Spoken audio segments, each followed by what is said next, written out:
తెలంగాణ కుంభమేళాగా ప్రసిద్ధిగాంచిన మేడారం మహాజాతర అనంతరం నిర్వహించే సాంప్రదాయ కార్యక్రమంలో భాగంగా బుధవారం తిరుగువారం పండుగను ఘనంగా నిర్వహించారు.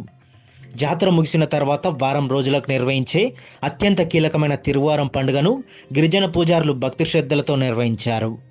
ములుగు జిల్లా తాడ్వాయి మండలంలోని మేడారం, కన్నపల్లిలో సమ్మక్క సారలమ్మ ఆలయాల్లో ప్రత్యేక పూజలు చేశారు.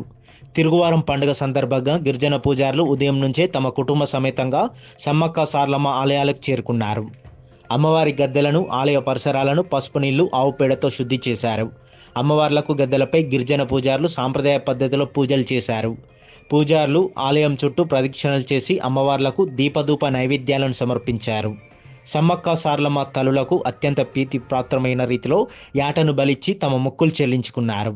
జాతర విజయవంతంగా ముగిసినందుకు కృతజ్ఞతగా లోక కళ్యాణం కోసం ఆ వనదేవతలను ప్రార్థించారు.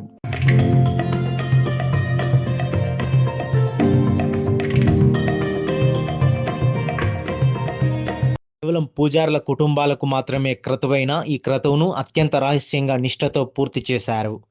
తిరుగువారం పండుగ సందర్భంగా మేడారంలో భక్తులు పోటెత్తారు. భక్తులు ఉదయం నుంచే పెద్ద ఎత్తున తరలివచ్చి సమ్మక్క సారలమ్మ, పడిగిద్దరాజు గోవిందరాలను దర్శించుకున్నారు. భక్తులు అమ్మవార్లకు చీరె, సారె, ఓడుబుయ్యం, పసుపు, కుంకుమ, ఎత్తుబెల్లం సమర్పించి మొక్కులు చెల్లించుకున్నారు.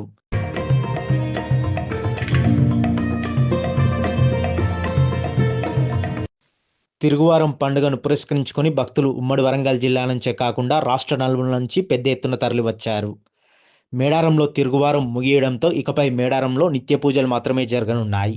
ఈ క్రతువుతో మేడారం మహాజాతర ఘట్టం అధికారికంగా ముగిసినట్లు పూజారుల సంఘం తెలిపింది. మళ్లీ 2 ఏళ్లకు మేడారం మహాజాతర జరగనుంది. దీంతో ఈ ఏడాదికి వనదేవతల జాతర పరిసమాప్తమైంది.